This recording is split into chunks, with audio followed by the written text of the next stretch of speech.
I'll continue talking about IELTS Academic Writing Task 1. Today we're going to talk about percentages. Now when you see a pie chart, usually you're going to see percentages. And a lot of students get confused about this. They don't know exactly the right way to talk about percentages. So what I want to do today is I want to tell you very clearly how do we talk about percentages, and I also want to give you some options so that you can diversify your vocabulary and score the best that you can. All right, let's get started. Okay, let's talk about it. Here we got an example chart here. And as you can see, this pie chart depicts the energy generation by fuel type in the UK in the year 2014. Nuclear power, gas, renewables, oil, and coal. Okay? So I'm going to show you some patterns that you can use to describe that.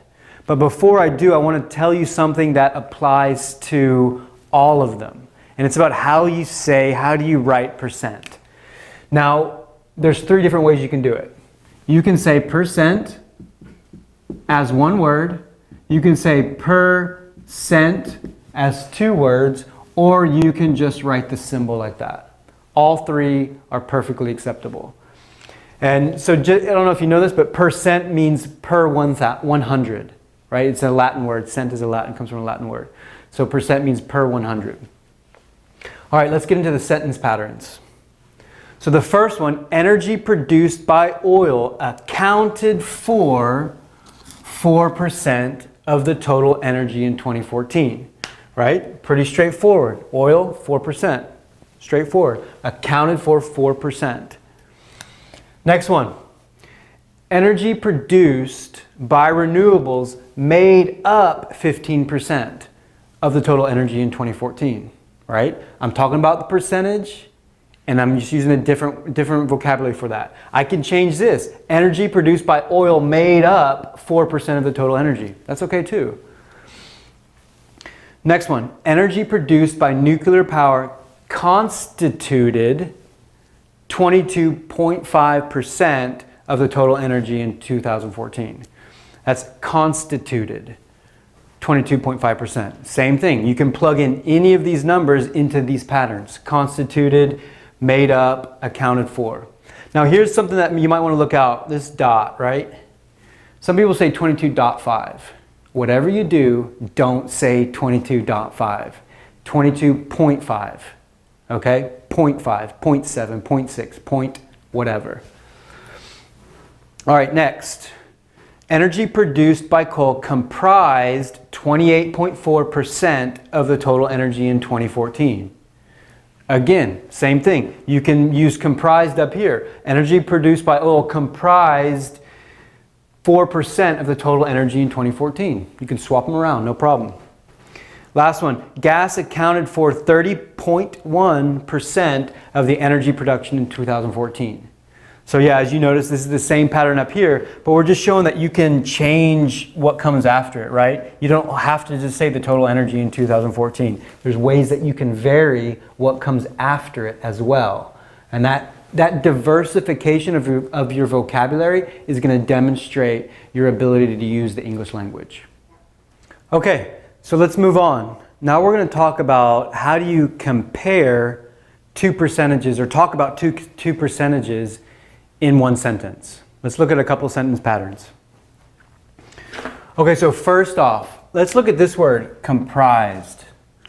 Comprised is a really high level vocabulary word. If you can find an appropriate place to use it and you can use it correctly, do it. Comprised means to be made up of. So energy production in the UK comprised. Energy production in the UK is made up of, means the same thing. Energy production in the UK comprised 4% oil, 15% renewables, 22.5% nuclear power, 28.4% coal, and 30.1% gas in 2014. So I just did, in one sentence, I described the entire chart in a really concise way.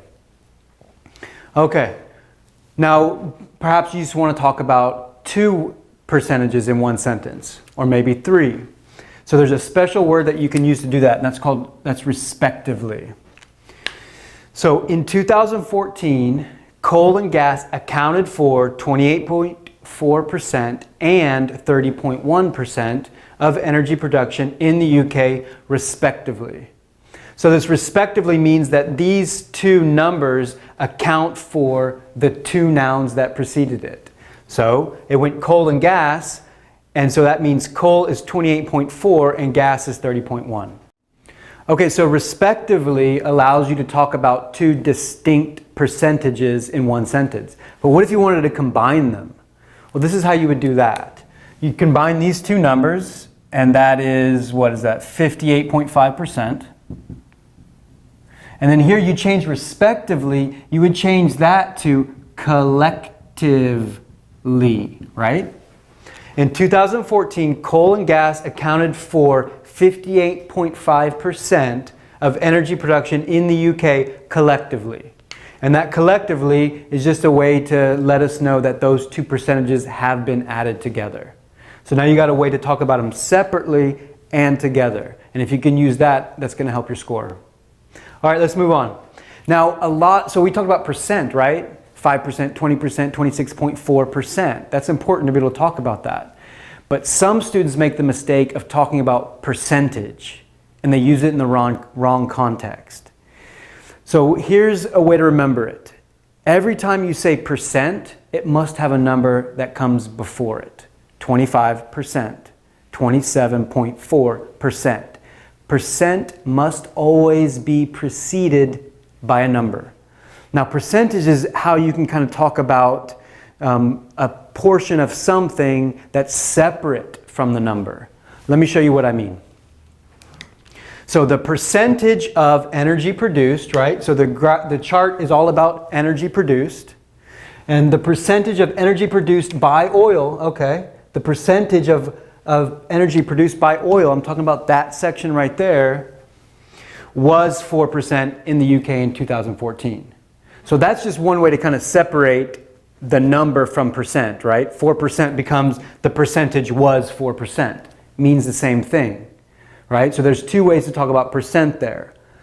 But percentage you can use in a different way. You can use it in more ways than that. So let's look at an example here. So here, this sentence is going to talk about the entire chart. It's a way to describe the entire chart in a concise way. The chart illustrates the percentage of electricity generated by fuel type in the UK in 2014. So now we know exactly what the chart's about without like going through and naming the exact amount for every percent as we did in this first example. So that's another way that you can use percentage. Sorry, that's another way you can use percentage. Okay, so now I want to show you how to use percentage to talk about a piece of a whole. And it's important for you to know that we're not talking about exact numbers. We're not talking about 4%. We're talking about small percentage or large percentage. Let me show you what I mean. On the board here, I got a sentence with two blanks.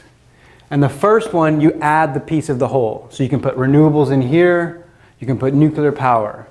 So let's take oil, for example. As we already talked about, you could say energy produced by oil accounted for 4% of the total energy in 2014. We already talked about that. You can do that. But if you wanted to add some diversity to how you're writing about this, then you can say energy produced by oil accounted for a small percentage of the total energy in 2014. Right? It's a way to vary how you're using these terms, how you're talking about this chart. Now, obviously, if it's coal, you're not going to say small percentage. You're going to say large percentage. So you have to think about what the small piece is in relation to the whole. Is it small or is it big? Now, also, on top of that, you can say percentage, right? A small percentage. But you could also say a small fraction. You can also say a large segment. They mean the same thing in this case. They mean the same thing in this case. So that's another way that you can use percentage. Now, if you wanted to do something else, you could even use this to compare two things. You can add than, and you can put the second piece there. Energy produced by oil accounted for a smaller percentage of the total energy in 2014 than coal, for example. So in that way you can really take it up and make this sentence a comparative sentence by changing this to ER and adding than and your second piece there. Okay, if you haven't picked up the message that I'm trying to put down, it's that if you vary your vocabulary, you're going to score higher, right?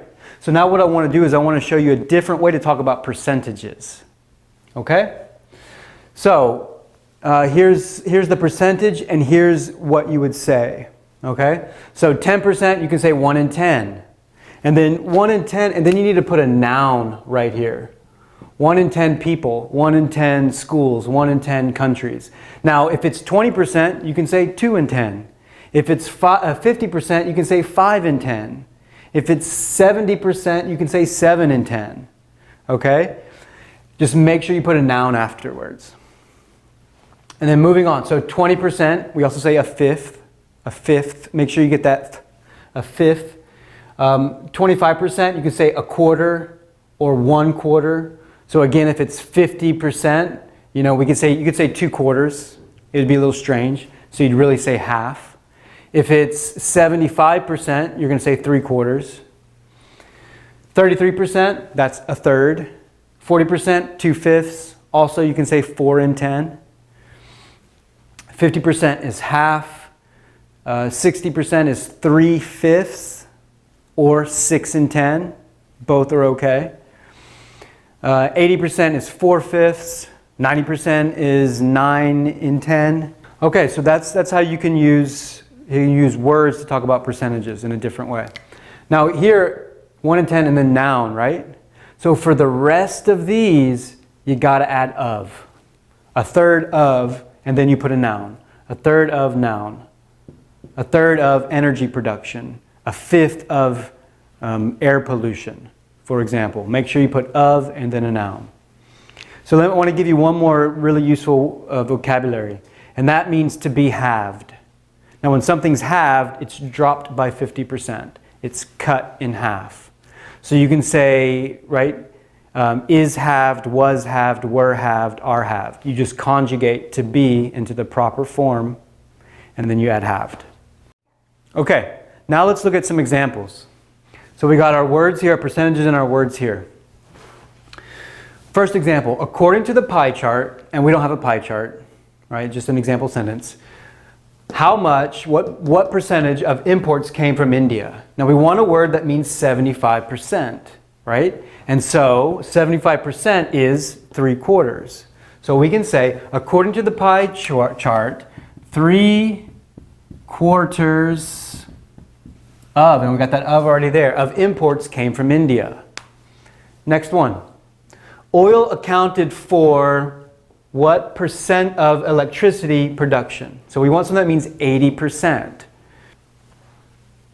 So here, could we say 8 in 10? Could I say 8 in 10 of electricity production? And you can't. And that's another thing about this. 1 in 10, 7 in 10, 6 in 10, you can only use with countable nouns. You can only use with countable nouns. And electricity production is not countable. So we can't say 8 and 10. But we can say 4/5. So oil accounted for 4/5 of electricity production. Boom. All right. Production of TVs in the period between 2012 and 2014. Now we want to drop by 50%. Okay? To be halved. But we got to conjugate the verb. So production of TVs. That's the subject of the sentence. So to be, we need to say that production is it, right? I, you, he, she, it, we, they. It's it. So we say was halved. Was halved. In the period between 2012 and 2014. So for this one, when you're conjugating to be, you got to make sure you know what the subject is. And your subject's always I or you, he, she, it, we, or they. It's always one of those. All right, so now people prefer to take the bus. So now 10%. Okay? 10%. 1 in 10. Okay? Is people a countable noun? It is. So this is a safe place to use 1 in 10. 1 in 10 people prefer to take the bus. And that's some example sentences of how you can use these words to vary your vocabulary. Okay, so we just talked about how to talk about these common fractions that we use in everyday speech. But what about if something's not quite those round numbers that we often use? Well, let me show you how to talk about those. So 12%, it's not 1 in 10, but it is slightly more than 1 in 10, right? So if you just add a modifier, slightly more than 1 in 10, that could be 12% sure. It's not an exact number, and that's okay. You could also say slightly less than 1 in 10 if it's like 9%. Right? So you can change more to less, no problem. So for here, for 15%, that's not a fifth, but it is less than a fifth. 23%, it's not a quarter, but it's less than a quarter. So in the same way, like 28%, you can say slightly more than a quarter, or you can just say more than a quarter. You can say just under a third. You can say just under a half, or just over a half. So you can use these modifiers, just under, just below, just over, just above, slightly more, slightly less, to modify these very useful vocabulary. Okay, so now let's look at some example sentences and how we can use them. So, something of people said that driving to work was safer than cycling.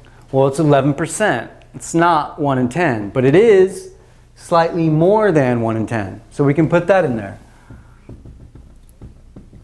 Slightly more than 1 in 10 people said that driving to work was safer than cycling. Great. Now you can say 11% of people, that's fine, but this is showing how well you can use the English language. You're using diversified vocabulary. That's important. Okay, so now we're looking for a number that means about 15%. Which one means about 15%? Well, we could say less than a fifth. So we can say less than a fifth of people stated that they cycled to work because they did not have to worry about parking. Great sentence. All right, moving on. Number 3. We're looking for something that means 32%. Okay, so we could just say just under a third or just below a third. Both of those will work well.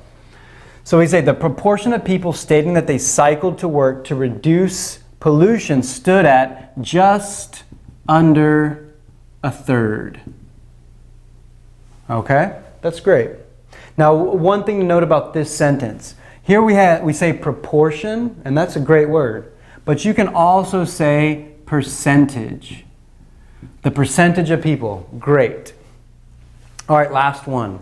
Now we're looking for a word that means 23%. Well, 23% is less than a quarter. Or you can say just under a quarter. That's okay too. So mobile calls showed a gradual rise of less than a quarter from 2000 to 2001. So the main takeaway here is that, sure, you can just say the percentages exactly, and that would be correct. But if you want to diversify your vocabulary, and you do, then you can use these phrases to modify common percentages and to give you another way to talk about numbers. Okay, welcome to the end of the video. Congrats, you made it.